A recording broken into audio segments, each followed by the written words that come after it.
चलो students, today we are going to discuss about UGC. The full form of UGC is University Grant Commission.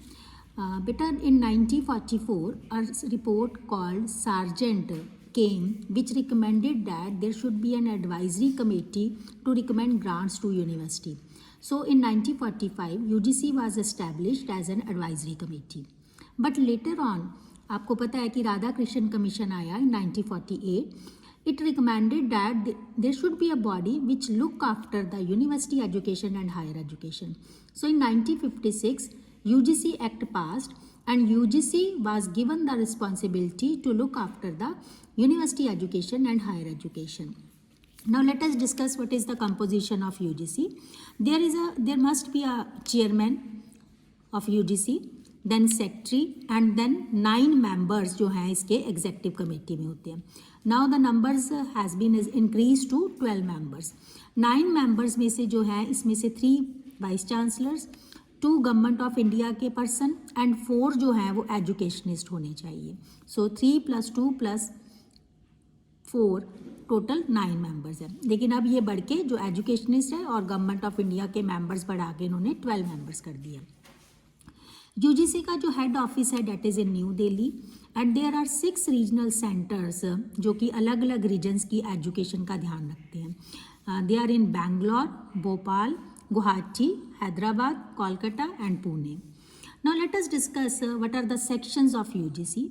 As to look after the whole university education and higher education, there must be some sections that should be responsible for the division of work. Like the first one is humanities and social science section, which look after, नाम से पता चल रहा है कि which look after the humanities and social sciences study of the country. Then science and technology for science and technology education. And third section is central university coordination, administration and funds, जो कि सारी university के साथ coordination, उनकी administration और funds का ध्यान रखता है. Fourth one is college statistic, publication and information.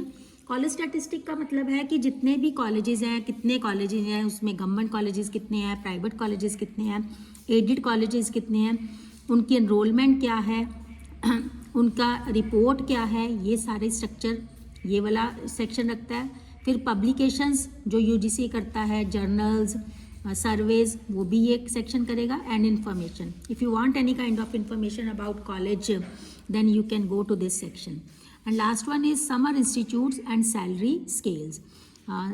Teachers की सैलरी के बारे में कैसे डिसीजन लेना है, क्या ग्रेड देने हैं. और समर इंस्टीट्यूशन का मतलब बच्चों होता है कि जो ओरिएंटेशन और refresher courses and training programme लगाते हैं टीचर्स के लिए. सो ये यूनिट्स टीचर्स के ट्रेनिंग, रिफ्रेशर कोर्सेज और सैलरी का ध्यान रखता है. The last one is what is the role and functions of UGC. The first one is it inquires about the financial needs of universities and college. So university and colleges के कितने funds चाहिए, उनको कैसे grant देनी है, सबसे ज़्यादा काम जो है ये यूजीसी का है. और सिर्फ देखना ही नहीं उनकी नीड्स को, बट देन एलोकेट्स करना और डिस्पर्स करना ग्रांट यूनिवर्सिटीज़ को, ये भी यूजीसी का काम है. Third one is it recommends university to improve. ठीक है, अगर यूनिवर्सिटी कॉलेजेस में कुछ, क्योंकि इंस्पेक्शन होती है यूजीसी की तरफ से, एनसीटी की तरफ से, तो कोई इम्प्रूवमेंट की ज़रूरत है तब भी ये रिकमेंड करेगा. कोई नई स्टेट में यूनिवर्सिटी इस्टेब्लिश होनी है, it has to take permission from the UGC. किसी भी यूनिवर्सिटी के किसी भी मैटर पे अगर आपको कोई भी इंफॉर्मेशन चाहिए तो वो आप यूजीसी की वेबसाइट से ले सकते हो. यूनिवर्सिटी एजुकेशन का मतलब है हायर एजुकेशन. इसका कोई भी प्रमोशन एंड कोऑर्डिनेशन का काम है तो that is through UGC. It is also a body which advise to center and state government. Centre and state government में कोई भी हायर एजुकेशन में चेंज लानी है तो वो ये यूजीसी को एडवाइस मांगेगा. रिसर्च वर्क में असिस्टेंस प्रोवाइड करता है. बहुत सारे प्रोजेक्ट्स हैं जिन पे ग्रांट प्रोवाइड करता है टीचर्स को जो रिसर्च करना चाहते हैं, that is assistance for research work.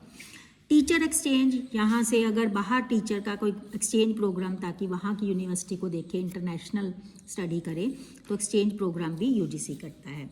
Teachers की वेलफेयर के सारे काम, क्योंकि अभी हमने देखा कि एक इंस्टीट्यूट जो है ये समर इंस्टीट्यूट, ये ट्रेनिंग का काम और सैलरी स्केल्स का जो है काम, तो टीचर वेलफेयर के रिलेटेड जो भी काम है ये यूजीसी करता है। रिटायर्ड टीचर्स को क्या बेनिफिट देने हैं, उनकी एक्सटेंशन, सर्विसेज की एक्सटेंशन, क्या एज होनी चाहिए, रिटायरमेंट की क्या एज होनी चाहिए, उनको कैसे गेस्ट लेक्चर अपॉइंट कर सकते हैं, ये भी यूजीसी सारे नॉर्म्स इस्टेब्लिश करता है। यूजीसी टीचर्स को भी और स्टूडेंट्स को भी स्कॉलरशिप एंड फेलोशिप प्रोवाइड करता है for PhD, for research work. Foreign add के कोई भी प्रोग्राम्स लगाने हैं तो भी यूजीसी रिकमेंड करता है। हायर एजुकेशन का करिकुलम डेवलप करना यूजीसी का काम है। फैकल्टी इम्प्रूवमेंट प्रोग्राम्स में वही आ जाते हैं कि जो हम कहते हैं कि जर्नल को ओरिएंटेशन कोर्स और रिफ्रेशर कोर्स जो हैं ये जो है यूजीसी कंडक्ट करता है।